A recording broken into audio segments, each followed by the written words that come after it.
Queridos amigos, es para mí un placer estar entre todos ustedes después de las valiosas intervenciones del Teniente General Agustín Muñoz Grandes, mi querido amigo, y mis también queridos amigos los profesores Luis Togores y Ricardo Martín de La Guardia.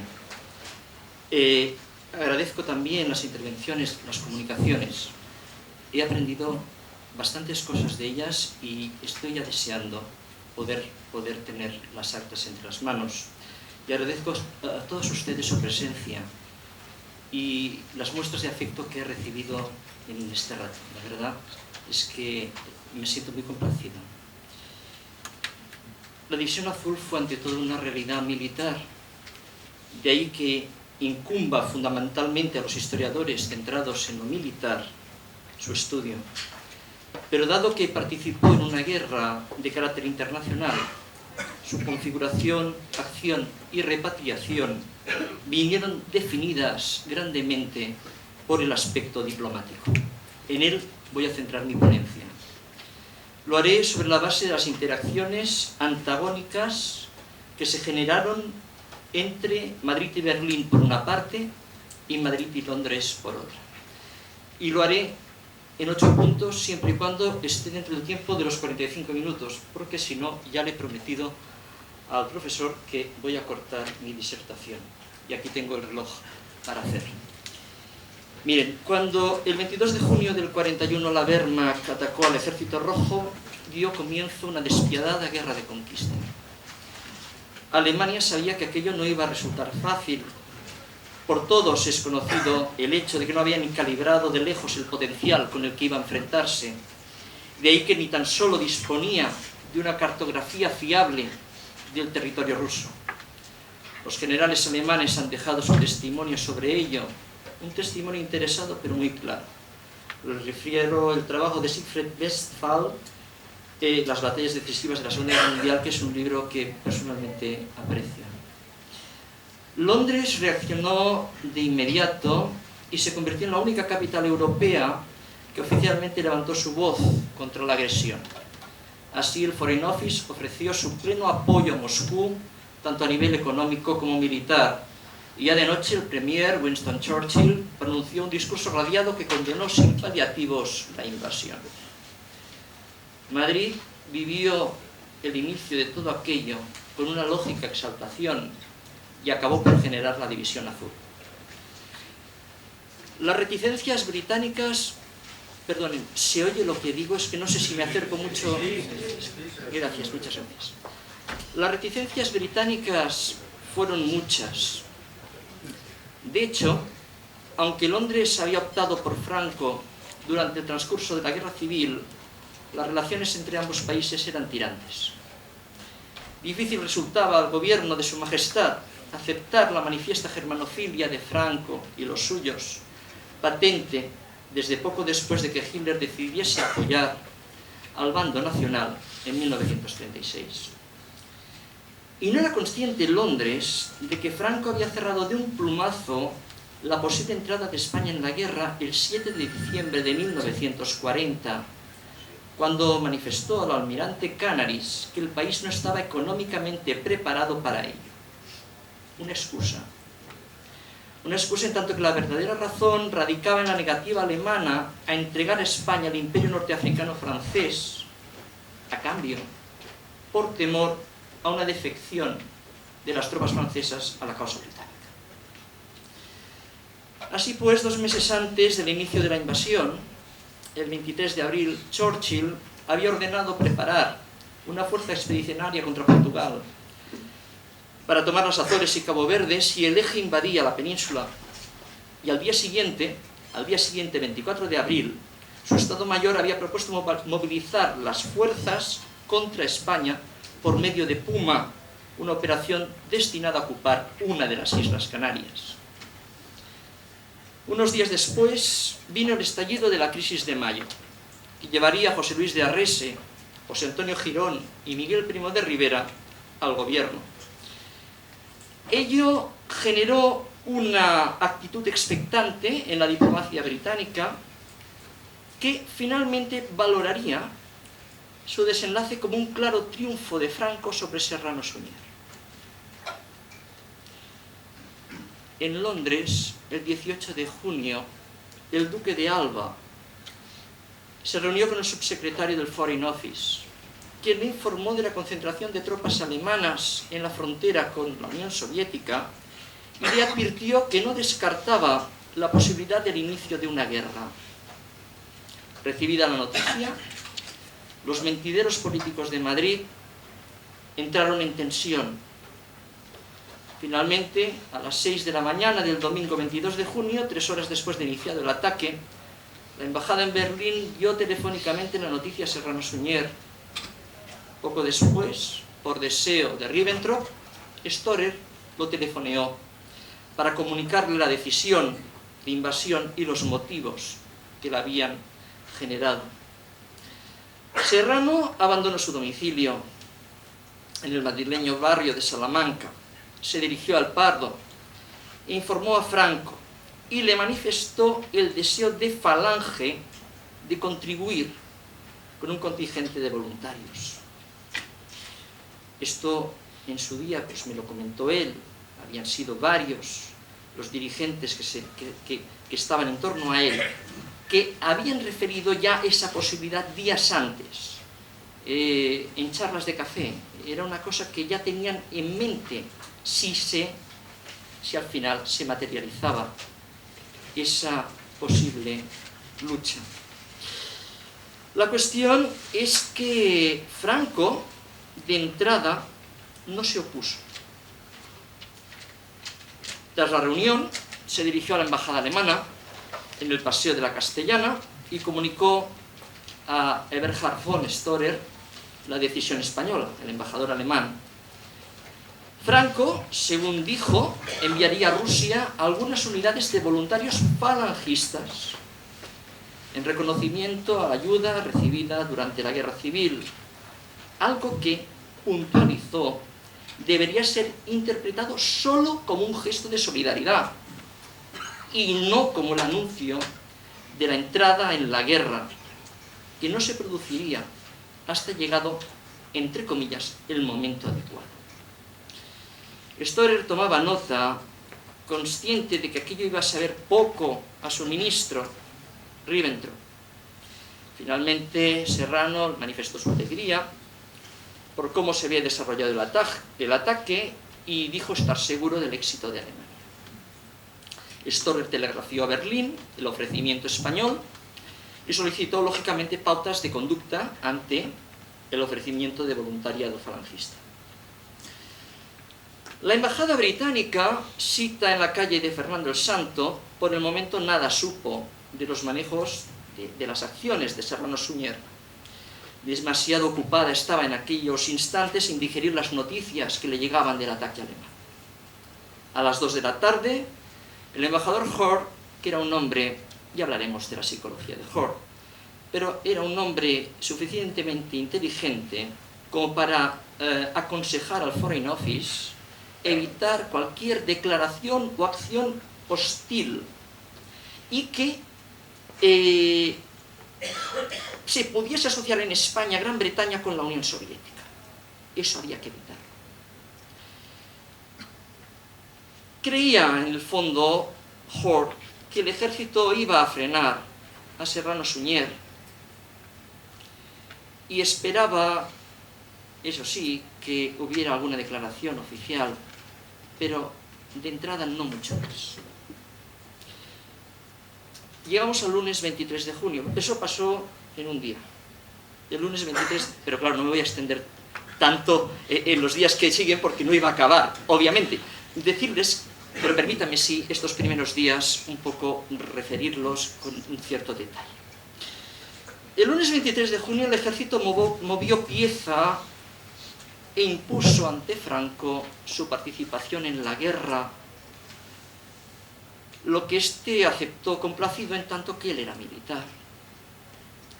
Había bastado solo un día para que el ejército dinamitase el proyecto falangista. La frustración prendió en Serrano Suñer y se trasladó al Consejo de Ministros que aquella tarde comenzó. No hay actas. Ahí la palabra de Serrano Suñer, el autor que les habla. Serrano Suñer se enfrentó al ministro del Ejército y laureado general Enrique Varela Iglesias, para preservar la voluntariedad de la unidad, y llegó a llamarle tonto, cosa que cuando él me dijo me puso los pelos de gallina, porque pensé, Dios mío, ¿cómo podía haber acabado aquello? La Falange, sin embargo, tenía la partida perdida de antemano. La prensa de ese día reprodujo un velado anuncio del jefe del Gabinete Diplomático de Exteriores, Felipe Ximénez de Sandoval, de formación de la unidad. Horas antes, a la 1:20 de la madrugada, el Foreign Office recibió las declaraciones de Hoare sobre la necesaria prudencia. Ustedes saben que el Foreign Office tenía siempre, cuando recibía una notificación de embajada, pasaba por un filtro esa notificación. Y había unos analistas que sobre el papel manuscribían notas. Y a veces son tanto más interesantes las notas que hay manuscritas que lo que propiamente, no es este caso, dice el comunicado. Uno de los analistas dijo que se tenía que empezar ya a pensar en un cambio en la política exterior española. Otro dijo que Alemania ya iba a solucionar problemas porque iba a disponer del trigo ucraniano para usarlo como cebo ante los españoles. Y bueno, también Portugal de Salazar se vería de alguna manera afectado por todos aquellos cambios previsibles. Un tercer analista confirmó todo aquello al manifestar que las relaciones con España y Portugal se iban a complicar y mucho. Hoare no tenía las ideas claras. Por un lado, creía que Serrano Suñer iba a utilizar la invasión alemana para mostrar una vez más su hostilidad hacia Inglaterra, y esperaba que la propaganda se abriese de una vez. Pero por otro lado, pensaba que los días devolverían las cosas, las aguas a su cauce. En todo caso, le tranquilizaba que el general Varela y que Galarza le hubiesen dicho que esto de la campaña rusa iba a debilitar a Alemania. Pero claro, llegada la noche empezó a temer. Un extracto de la hoja del lunes afirmaba la inquebrantable fidelidad de los españoles a la cruzada anticomunista. Así se refería. A las 12:15, Hoare recomendó al Foreign Office obtener del cardenal Hinsley una declaración pública que condenase la invasión y justificase la postura británica cara, lógicamente, a evitar que la Iglesia española se declarase favorable a aquella nueva cruzada. Llegamos al martes 24 de junio. Joachim von Ribbentrop telegrafió a Storer que aceptaba el voluntariado español, pero le dijo que lo que él tenía que hacer era conseguir el compromiso español de entrada en guerra. Eso era lo que realmente preocupaba a Alemania, y eso era lo verdaderamente importante. No un voluntariado, que luego se mostró absolutamente eficaz, pero lo que quería Berlín era, de una vez por todas, esa involucración. Pero era algo ya imposible en aquel momento. Luego les diré por qué. Franco ese día impuso ante Serrano Suñer el mando militar para la División Azul, con lo que arrancó una vez más protagonismo al falangismo. Storer, el embajador alemán, se reunió con Serrano Suñer y le manifestó que, bueno, que transmitiría sus deseos de entrada de España en la guerra, a Franco, pero ya le dijo que tenía un bloqueo comercial de Inglaterra y de los Estados Unidos. Era una forma suave de volver a decir no a Alemania. Luego vino lo de los sucesos de la calle de Alcalá, que ustedes todos conocemos, ¿no? Rusia es culpable, que luego me dijo Serrano Suñer que no quería decir lo de Rusia, porque claro, lo de Rusia puede ser interpretado como una cosa de todos los rusos, ¿verdad? Sino quería decir el comunismo ruso es el culpable. Esto me lo transmitió él directamente. Y luego los incidentes en la embajada británica, que llevaron a Hoare a casa de Serrano Suñer y a Serrano Suñer a echarlo. Así es como... Y luego quedó un poco triste, abatido, porque no sabía si había hecho bien. Fueron manifestaciones, fíjense ustedes, en el análisis de las mentalidades colectivas, que a mí me interesa muchísimo. Resulta curioso analizar la actitud de los británicos frente a los españoles, marcada por el desprecio, y la reacción de los españoles. Manifestaciones británicas de desprecio en la embajada ante los concentrados, que obviamente mostraban una actitud hostil. También de desprecio por parte de Hoare, que nos llamó país de incivilizados, ¿verdad? De salvajes, dijo, ante Serrano Suñer. ¿Y cómo reaccionaron los españoles? Siempre igual, con rabia. Reaccionaron con rabia. Ante la embajada rompieron cristales, rasgaron banderolas de los coches, hendieron ruedas. Y en el segundo caso, pues nos lo cuenta Serrano Suñer, ¿no? A las 4 y pico llega Hoare, acompañado por los 3 agregados militares, de gran uniforme, casi me interrumpe, no me escucha, yo le digo que lo lamentaba, dice, bueno, esto no ocurre más que en un país de salvajes. Yo, luego me arrepentí y dije al barón de las Torres, acompaña a estos señores que se van.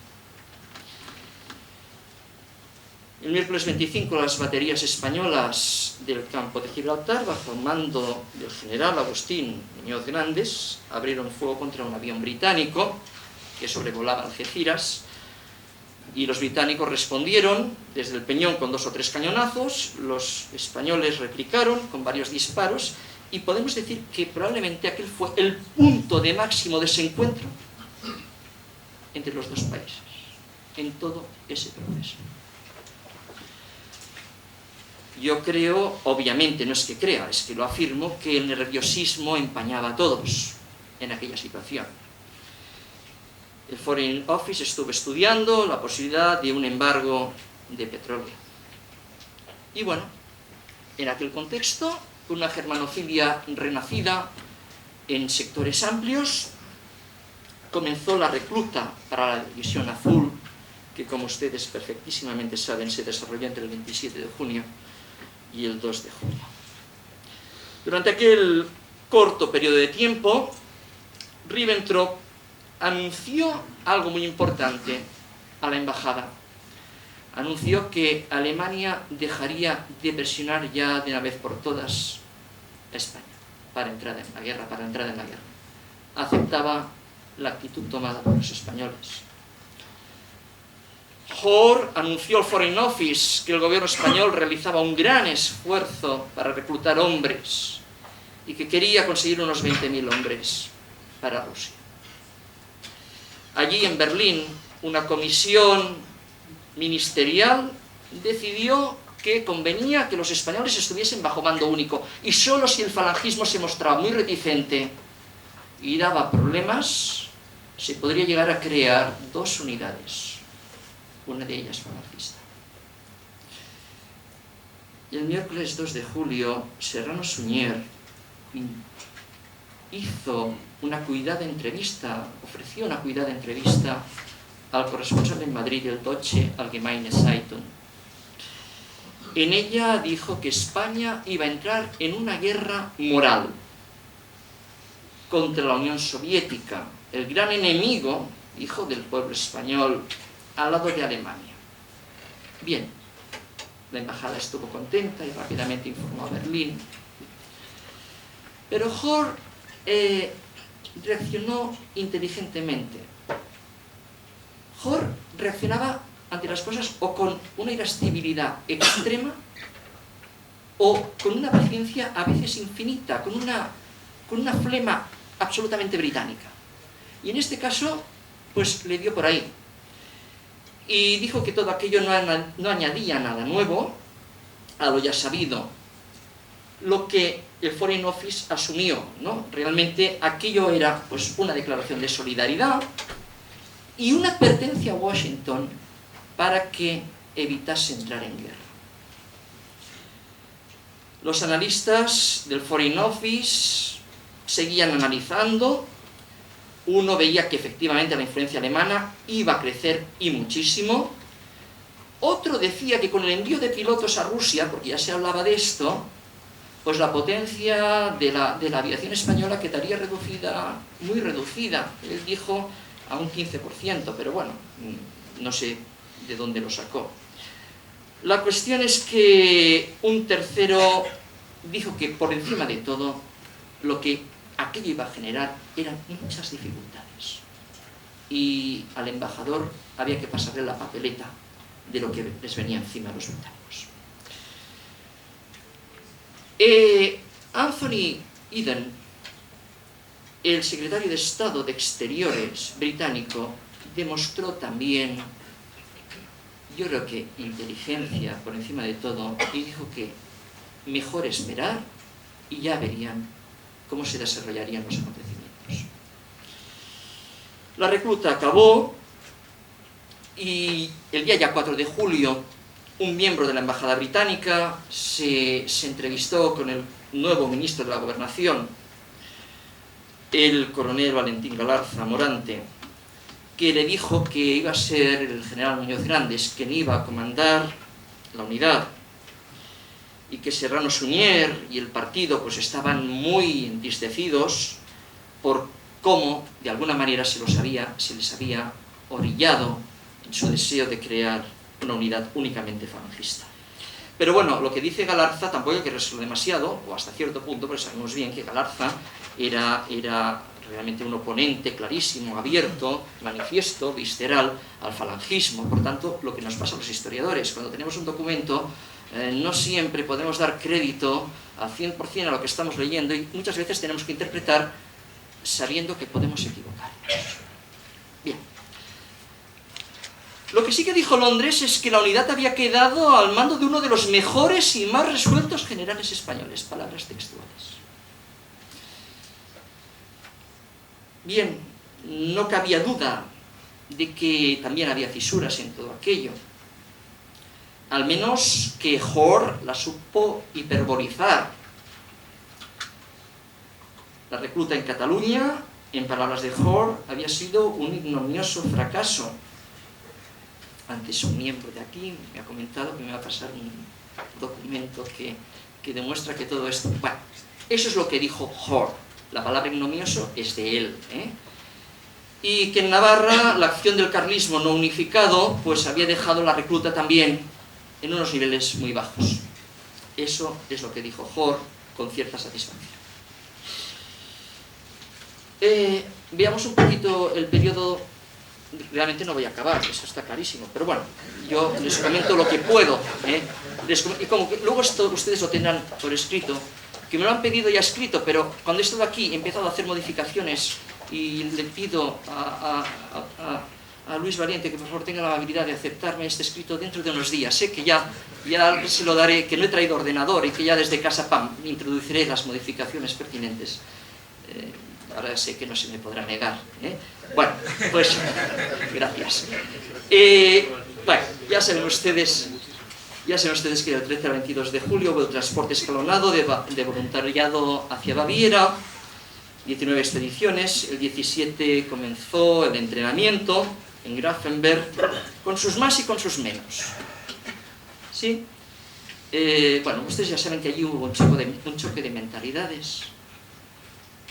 La mentalidad alemana es la que es y la nuestra también es la que es. Y lo que para nosotros es normal, para ellos no lo es tanto. Y al revés, ¿verdad? La cuestión es que el día 20 comenzó la marcha a Rusia, pues ya saben ustedes que con muchos avatares, que no concluiría hasta el 11 de octubre. Durante todo aquel periodo, Churchill ya había prometido a Stalin pues un montón de cosas, ¿no? Y además, pues había ido a entrevistarse con Roosevelt, con el presidente Roosevelt, y habían redactado la Carta del Atlántico y un mensaje para Stalin y todas estas cosas, ¿verdad? Remarcarles que mientras la División Azul estuvo en Grafenberg, se creó un servicio de información para localizar y actuar contra, se lo digo entre comillas porque es lo que pone la documentación, desafectos, murmuradores y derrotistas. Se organizó un sistema de células abiertas, o sea, unos individuos que eran seleccionados pero que no se desconocían entre sí y ellos debían informar. ¿Por qué todo aquello? No era por desconfianza de entrada a los españoles, sino porque habían llegado noticias de que los servicios secretos británicos habían logrado infiltrar en la División Azul a algunos miembros, 2 agentes concretamente.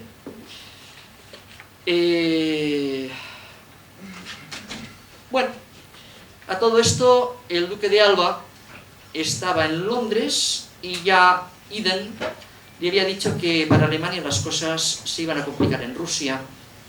La resistencia rusa dijo que crecía, la Royal Air Force sobre Colonia y Hamburgo estaba dando fuerte, Libia y el Atlántico eran éxitos aliados, y que ya con los norteamericanos al lado, cuando llegase eso, pues realmente la producción iba a ser tal que la guerra, objetivamente, tenía que pasar claramente a su favor.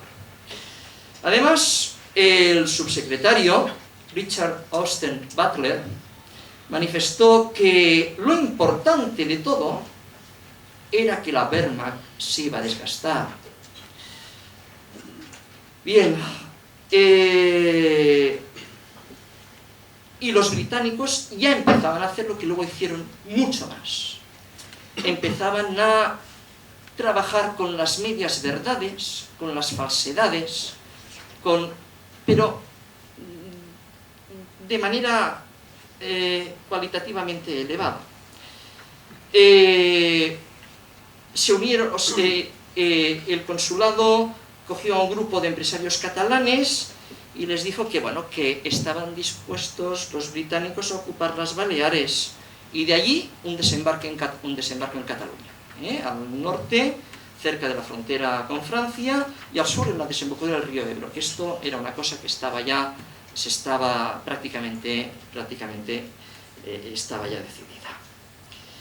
Entonces es cuando la propaganda británica se sintió ya muy fuerte, a través de 2 medios. Miren, la España de 1941 era una España mayoritariamente de realidad oral. Ustedes saben que el nivel de alfabetización no era elevado. Entonces, había la prensa escrita tenía un peso, pero no tanto como las emisiones radiofónicas, lógicamente. Y allí ya los británicos hicieron un programa llamado Azulejos, donde dijeron que 1.300 presos habían sido exonerados de su condena para que fuesen a Rusia. Claro, hubo indignación, hubo quejas, yo me he leído las cartas, oigan ustedes y tal, de elementos españoles, de personas españolas pro-británicas. O sea que realmente ahí el factor de españolidad se antepuso a el criterio político o el criterio que ustedes consideren. La cuestión es que finalmente el programa Azulejos tuvo que desmentir aquello.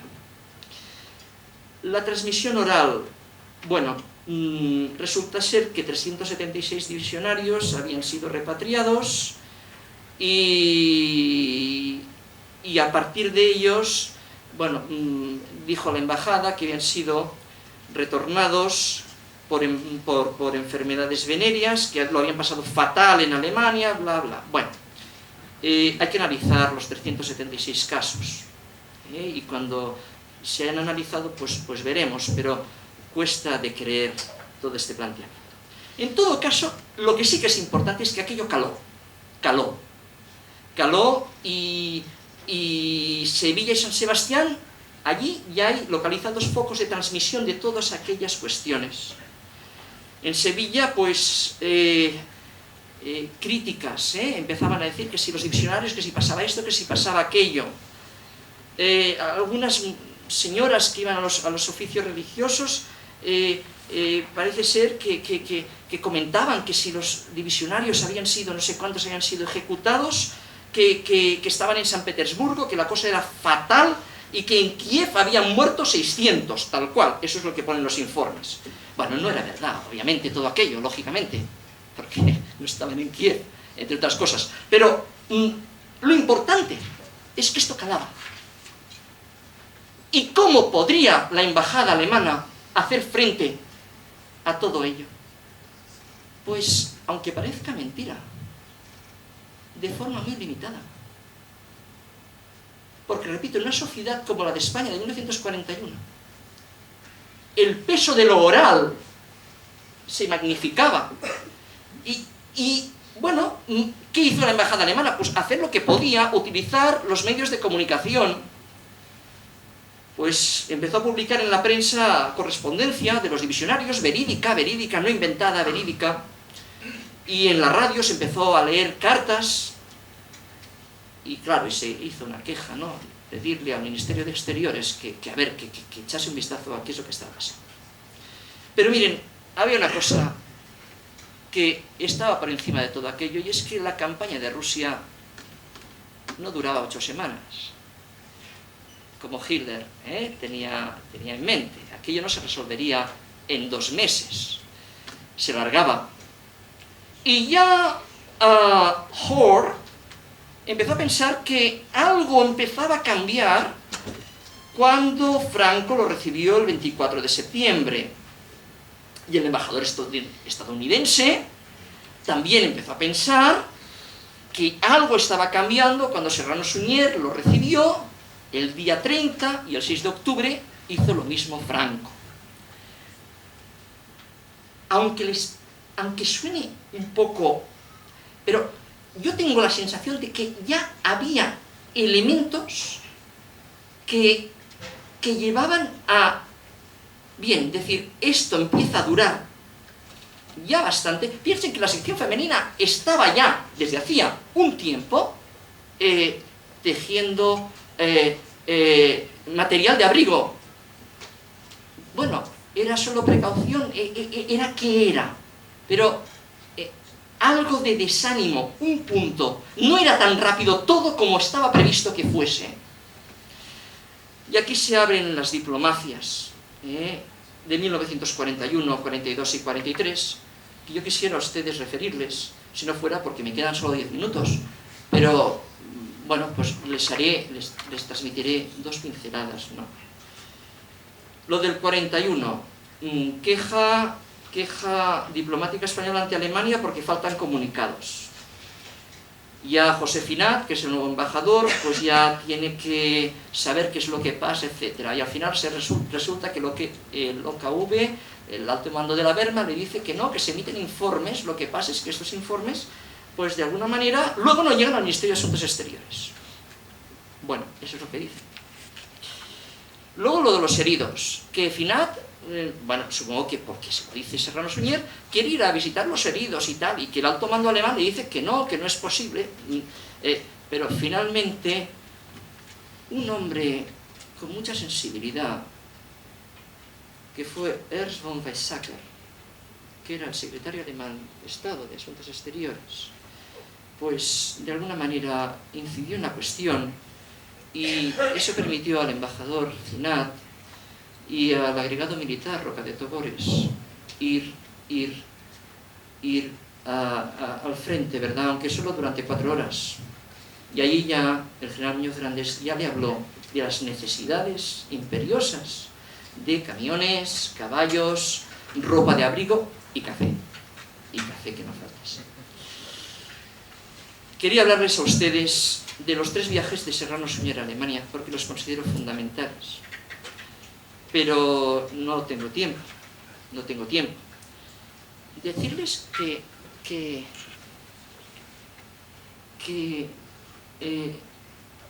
la transmisión oral entre Serrano Suñer y Ribbentrop por otra parte, y Hitler y Franco detrás, fue mucho menos fluida de lo que normalmente se piensa, pero muchísimo menos fluida, de manera que cuando tuvo el segundo viaje,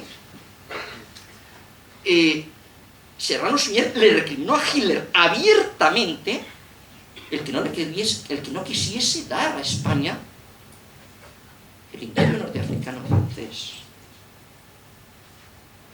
Y a Ribbentrop, como estaba en un escalafón más bajo, simplemente lo que hizo Serrano Suñer es dejarlo con la palabra en la boca. Oiga, que el tren se me va, tengo prisa.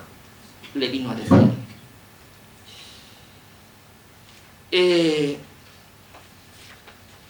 El tercer viaje ya fue un viaje en noviembre del 41 un poco triste.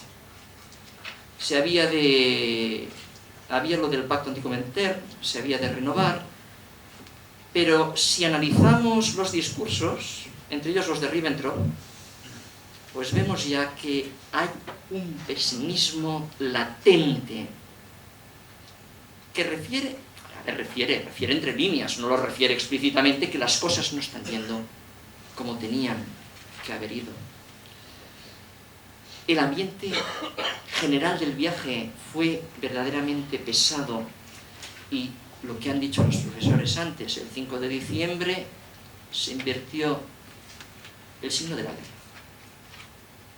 Porque la guerra, para mí, no se invirtió en junio del 44. Para mí la guerra se invirtió, pero es una opinión, señores, es una opinión. Se invirtió ya aquel 5 de diciembre de 1941 en las puertas de Moscú. Ya nada volvería a ser como antes. Ya las ofensivas del 42 serían ofensivas limitadas al sur, y el 43 que fue Kursk. Un desastre para los tanques alemanes, sobre todo también los soviéticos, pero los alemanes más, porque los soviéticos tenían información que utilizaron y bien utilizaron.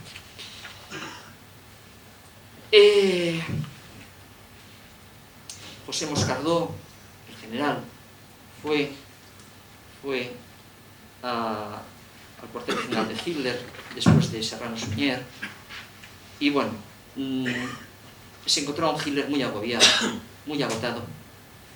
Quiso disimular, pero los problemas eran demasiado grandes. Y en aquel momento, cuando Moscardó refirió Gibraltar, entonces, en aquel único momento, Hitler dijo, bueno, señores, pero es que ustedes no me dieron la oportunidad cuando la tuvimos. Lo que no dijo Hitler, obviamente, era que había unas contrapartidas que se estaban pidiendo detrás. Eso, obviamente, no lo refirió, simplemente él se quejó. Serrano Suñer no pudo ir a visitar la División Azul, no le dejaron los alemanes. Y bueno, lo que logró es que Dionisio Ridruejo, sus amigos, Dionisio Ridruejo y Agustín Aznar, pues se pudiesen recuperar, pudiesen retornar y recuperarse en la Embajada de Berlín. Miren, si ustedes tienen la posibilidad de leer el discurso radiado que el general Agustín Muñoz Grandes hizo en el día de Año Nuevo, esto lo reproduce la prensa, en 1942, ya se darán ustedes cuenta de cuál era, a pesar de la fuerza del general Muñoz Grandes, cuál era la situación si hace una lectura mínima entre líneas. Tiempos críticos y difíciles. Duro es el enemigo, y muy duro el invierno ruso, aunque mis hombres son más duros, lógicamente, pero claro, las cosas no van bien. Ahí vino lo de Javier García Noglejas, la obsesión de Serrano Suñer por traer repatriado su cuerpo, ¿verdad? A ver, un eximio falangista, que aparte, lógicamente, también podría, de alguna manera, pues, esa repatriación dar un punto de ánimo ante un invierno que se estaba manifestando muy difícil. Me quedan 4 minutos, controlo perfectamente. Vale, pero controlo perfectamente. Bueno, luego vino lo de las peticiones de descanso, lo de la petición española de que la unidad pues pudiese ser relevada, que no hubo manera, porque no se podía, ¿verdad? Y entonces, bueno, pues se hicieron unos relevos parciales. Allí estuvo el general Asensio negociando, creo que negoció bien, y bueno, primero se cubrirían bajas, luego 1000 hombres serían reemplazados y finalmente pues 1/3 de la división. Y allí llegó la Cruz de Caballero, que el general Muñoz Grandes nos ha referido respecto a su padre, ¿no? Fue el día 13. Bueno, un elemento importante, pero sobre todo de gran valor en el ámbito del espíritu, digan ustedes como quieran, ¿no? Una aureola de prestigio empezaba ya, aparte de los hechos militares que ya han referido y se seguirá hablando de ellos, ¿verdad? Pero una aureola de prestigio empezaba a engalanar la División Azul en el conjunto de Europa. Bueno, yo casi lo dejo aquí, lo siento, 16 páginas de 28, más de la mitad, algo es algo. Les estoy muy agradecido. Si hay alguna cosa que me quieran... Bueno, gracias.